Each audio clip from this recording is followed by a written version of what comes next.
Hi friends, అందరికీ నమస్కారం.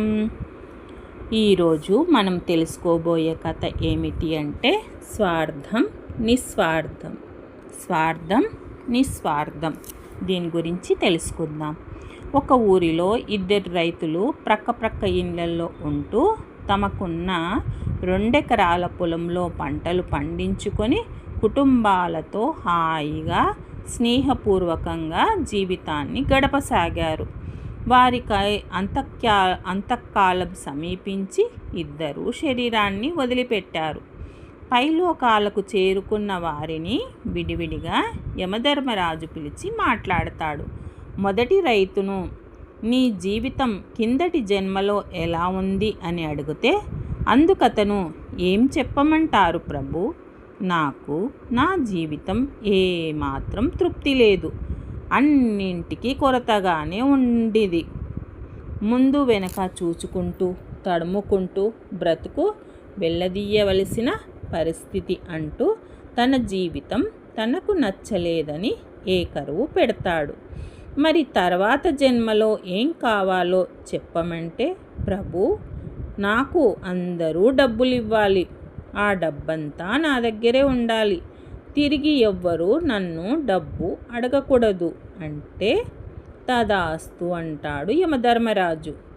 రెండవ రైతును పిలిచి అదే ప్రశ్న అడగగా అందుకు అతడు, ప్రభు, అన్నీ బాగానే ఉన్నాయి, తృప్తిగా హాయిగా ఉన్నాను, చక్కనైన కుటుంబం, మంచి జీవితం, గొప్ప స్నేహం, సరిపడ సంపద అన్నీ బాగుంది.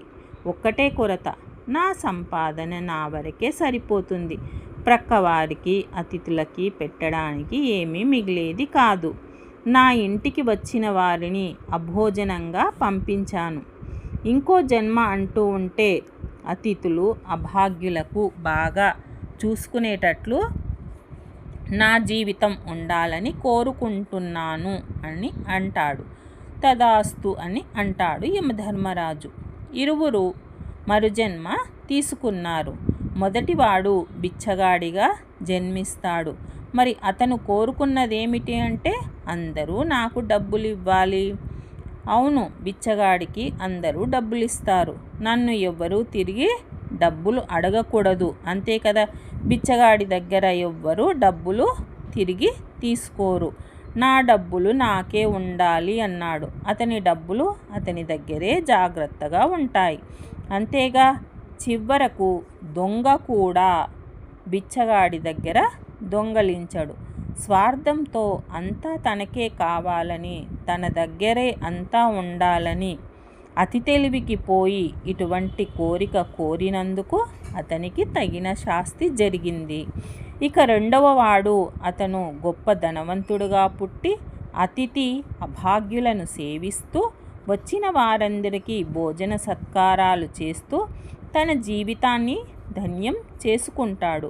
అతడు నిస్వార్థంతో కోరిన కోరిక అందరికీ సేవ చేయాలనే తపన అతడికి మంచి జన్మను ప్రసాదించడమయ్యింది. కాబట్టి ఫ్రెండ్స్, మనం బాగుండాలి, మన చుట్టూ ఉన్న వారందరినీ బాగా చూసుకోవాలి, అందరూ బాగు కాంక్షించాలి.